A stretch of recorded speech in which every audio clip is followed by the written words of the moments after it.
Hello दोस्तों। तो स्वागत है आपका आपके अपने चैनल बैंकर्स विजन पर।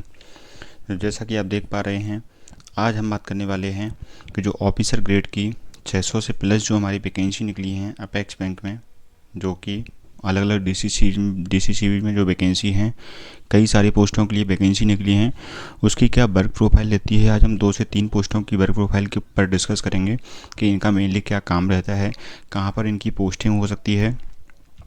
ठीक है, तो इन चीज़ों पर आज हम बात करेंगे। तो चलिए स्टार्ट करते हैं बिना टाइम वेस्ट किए हुए। तो देखो, सबसे पहले आज हम बात करते हैं इंटरनल ऑडिटर की।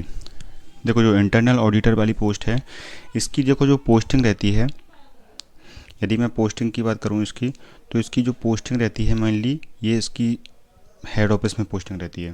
ठीक है, क्योंकि इसका जो काम रहता है इंटरनल ऑडिटर वाला, इसका देखिए क्या काम रहता है कि जो ऑडिट होते हैं ना हमारे ब्रांचों के, देखो सबसे पहले तो क्या रहता है कि कोई भी डीसीसीबी में कई ब्रांचें रहती हैं, किसी में 20 ब्रांचें हैं, किसी में 30 ब्रांचें हैं, किसी में 15 ब्रांचें हैं।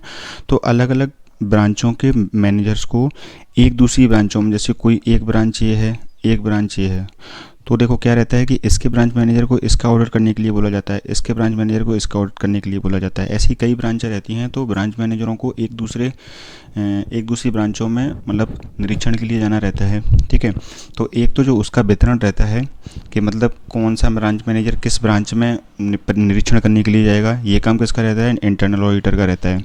ठीक है, अब इसके अलावा दूसरा काम क्या रहता है, इसके अलावा दूसरा काम रहता है इसका जो ऑडिट होते हैं हमारे, जैसे कि आपने मतलब कोई भी ब्रांच मैनेजर ने, हमारे जैसे मेरी ब्रांच में किसी ने ब्रांच मैनेजर ने निरीक्षण किया, ठीक है, तो उसका निरीक्षण आया हमारे पास, तो उसका जो भी उसने लिखा निरीक्षण में कि ये कमियां थी या ये चीज़ें हैं जो ब्रांच में नहीं हो रही हैं, तो हमें उनका जवाब देना रहता है कि ये चीज़ें क्यों नहीं हो रही हैं, क्या इसमें सुधार हो सकता है। तो उसका इसका जो निरीक्षण करता है वो इंटरनल ऑडिटर ही करता है, क्योंकि जो ऑडिट होके जाती हैं चीज़ें वो इसके पास ही जाती हैं हेड ऑफिस में। फिर वो चीज़ों को देखता है कि आपने जो जवाब दिए हैं वो सही दिए हैं कि नहीं दिए हैं, जो सारे जो पॉइंट थे उनको कवर किया है आपने कि नहीं किया है। तो ये चीज़ें क्या देखता है, इंटरनल ऑडिटर देखता है। और इसके अलावा जो सीए आते हैं ऑडिट करने के लिए, सीए जो ऑडिट करते हैं ब्रांचों का, उसका भी जो अंकेक्षण होता है वो भी इनके पास ही जाता है, इंटरनल ऑडिटर के पास। ये उनको देखते हैं कि वही चीज़ वो इन ऑडिटों में भी देखते हैं कि क्या कमी थी, क्या ब्रांच मैनेजर ने इसका जवाब दिया है। तो इन चीज़ों को मैनेज करना क्या रहता है, इंटरनल ऑडिटर का काम रहता है। इसकी मेनली जो पोस्टिंग रहती है वो मुख्यालय में रहती है। लेकिन इसके साथ ही मैं देखो ये चीज़ें क्लियर कर दूँ आपको कि जो कोऑपरेटिव बैंकें हैं इसमें किसी से भी कोई भी काम लिया जा सकता है। ऐसा नहीं है कि भैया आप इंटरनल ऑडिटर हो तो आप इंटरनल ऑडिटर ही हेड ऑफिस में ही हमेशा पोस्टेड रहोगे। आपको कोई भी ब्रांच दी जा सकती है, हेड ऑफिस में कोई दूसरा भी काम दिया जा सकता है, करवाने को वो आपसे कोई भी काम करवा सकते हैं। लेकिन मेनली जो काम वर्क प्रोफाइल रहती है आपकी वो ये रहती है, वो मैं आपको बता रहा हूँ। लेकिन करवा वो कुछ भी सकते हैं आपसे। ठीक है, इसकी गारंटी नहीं ले सकता मैं कि आपको यही काम करना पड़ेगा यदि आप इस जॉब में जा सकते हैं। ठीक है, और एक चीज़ और रहती है कि जैसे ऑडिट है, तो मान लो एक 4 से 30 9 तक मतलब ऑडिट है ना। तो एक टाइम ड्यूरेशन रहता है कि भैया इस चीज़ में वो इतने टाइम में ख़त्म करना है। तो ये जो सारी चीज़ें हैं वो इंटरनल ऑडिटर देखता है। ठीक है, आई होप आपको इंटरनल ऑडिटर की जो वर्क प्रोफाइल है वो समझ में आ गई होगी। इसकी जो पोस्टिंग है वो हेड ऑफिस में ही रहेगी मेनली, अब करने को वो कहीं भी कर सकते हैं। ठीक है, अब हम दूसरी पोस्ट की बात करते हैं। दूसरी पोस्ट है हमारी मार्केटिंग ऑफिसर की। ये देखिए बहुत इम्पोर्टेंट पोस्ट है। जो मेनली जो काम रहते हैं हमारे डीसीसीबीज़ के, वो मेनली यहाँ से होकर गुजरते हैं, है ना। जैसे कि क्योंकि देखो हमारे जो डीसीसीबीज़ होते हैं इनमें जो एक्स्ट्रा हमारा काम होता है, जो हमारा मेन प्रॉफिट वाला काम रहता है, वो हमारा क्या है, खाद का जो फर्टिलाइज़र का काम है वो हमारा रहता है। तो फर्टिलाइज़र के काम को मैनेज करना, कितनी ब्रांचों की डिमांड है ना, कितनी डिमांड है फर्टिलाइज़र की, कितनी उसकी पूर्ति करवानी है ना। और ये सारा काम किसको देखना पड़ता है, मार्केटिंग ऑफिसर को देखना पड़ता है। इसके अलावा जो हमारा पीडीएस का काम होता है ना, इसको मैं हटा देता हूँ एक बार। इसके अलावा जो हमारा पीडीएस का काम रहता है, पीडीएस का जो पब्लिक डिस्ट्रीब्यूशन सिस्टम रहता है ना, जो आपने देखा होगा आपके गांव में आस पड़ोस में जो 5-5 किलो राशन बढ़ता है, तो उसका जो कमीशन से संबंधित चीज़ें रहती हैं वो भी मार्केटिंग ऑफिसर देखता है कि जैसे कहीं कमीशन ज़्यादा तो नहीं कम तो नहीं आ रहा है, या कहीं ज़्यादा तो नहीं चला गया है, क्या कोई मिलान बिलान में कोई गड़बड़ है। तो ये चीज़ें कहाँ से होकर जाती हैं, मार्केटिंग ऑफिसर से होकर जाती हैं। इसके अलावा सॉरी। इसके अलावा देखिए इसका क्या काम रहता है कि जो खरीदी रहती हैं, जो आपने देखा होगा ना कि कई जगह पर सरसों की खरीदी होती है, खरीदी केंद्र रहते हैं वहाँ पर।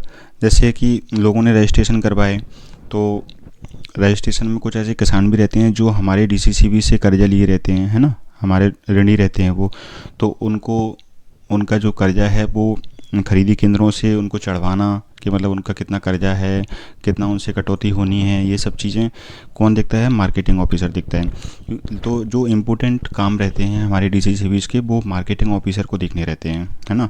खाद से संबंधित काम हुआ, पीडीएस से संबंधित काम हुआ, खरीदी केंद्रों से संबंधित काम हुआ, तो इस पर काफ़ी लोड भी थोड़ा ज़्यादा रहता है, बट काम भी इसका अच्छा रहता है, मतलब ऐसा नहीं है। और जो हाँ पोस्टिंग की यदि मैं बात करूँ तो इसकी भी जो पोस्टिंग है वो मेनली हेड ऑफिस में ही रहती है आपकी पोस्टिंग, और अच्छा काम है ये। थोड़ा काम ज़्यादा रहेगा लेकिन काम काफ़ी अच्छा है। ऐसा कोई मतलब आपको बहुत ज़्यादा प्रेशर भी नहीं रहता है, बहुत ज़्यादा फ्री भी नहीं बैठोगे।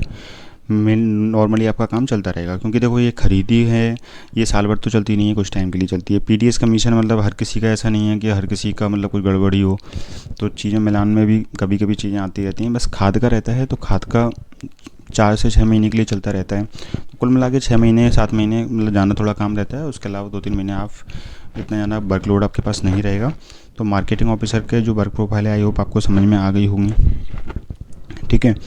अब हम बात करते हैं आगे जो हमारी सबसे ज़्यादा पोस्ट हैं इसमें, ब्रांच मैनेजर की। देखो ब्रांच मैनेजर का जो काम रहता है वो आई होप यदि आप तैयारी कर रहे हैं तो आपको पता ही होगा कि ब्रांच मैनेजर का क्या काम रहता है।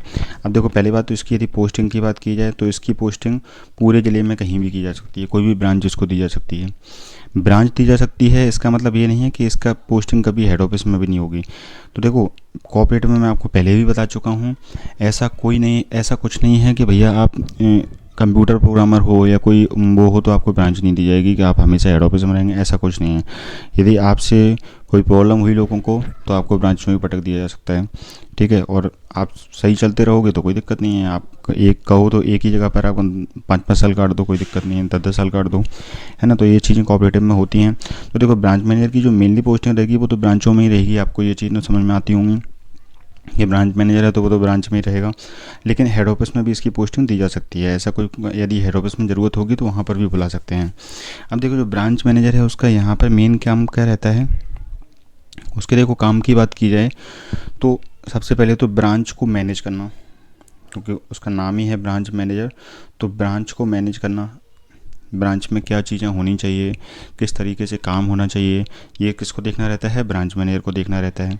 स्टाफ को मैनेज करना, है ना, क्लर्क रहता है, अकाउंटेंट रहता है, सहायक लेखापाल रहता है, इन लोगों को मतलब मैनेज करना, कौन क्या काम करेगा, क्या काम नहीं करेगा, किस तरीके से काम करेगा, ये किसको देखना रहता है? ब्रांच मैनेजर को देखना रहता है।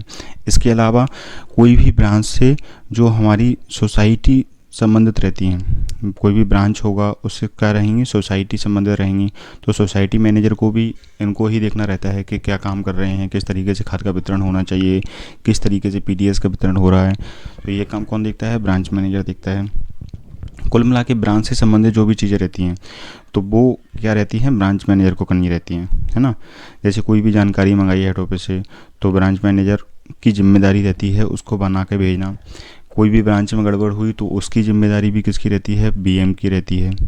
चाहे अच्छा हो चाहे बुरा हो, आती किस पे है? ब्रांच मैनेजर पे है, ये बात ध्यान रखना, ठीक है। चाहे कोई भी करे आपके स्टाफ में, जैसे आपका क्लर्क की कोई काम करता है, कोई गड़बड़ कर दी तो पहले आपसे बोला जाएगा कि आप वहाँ पर क्या कर रहे थे।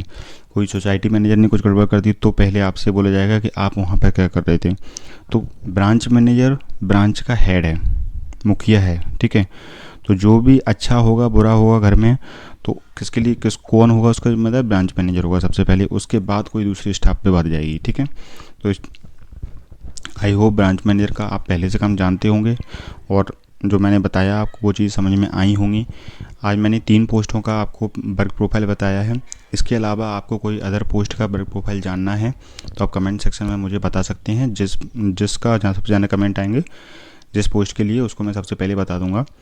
और बाकी मैं थोड़ा पता करके बता दूंगा जो भी और भी पोस्ट हैं कि उनका क्या रहेगा, जल्दी ही उनके वीडियो बनाऊंगा। और यदि आपको चीज़ें ऑथेंटिक लग रही हों, चीज़ें सही लग रही हों, अच्छी लग रही हों तो चैनल को लाइक कर दीजिएगा, सब्सक्राइब कर दीजिएगा, क्योंकि आपके लिए ये सब चीज़ें निकाल के लाने में थोड़ी मेहनत लगती है। आई होप आप ये चीज़ों को समझते होंगे। बस आप अगला जो वीडियो रहेगा वो आपकी अदर पोस्टों के लिए मैं जल्दी से जल्दी लेकर आऊँगा। Thank you.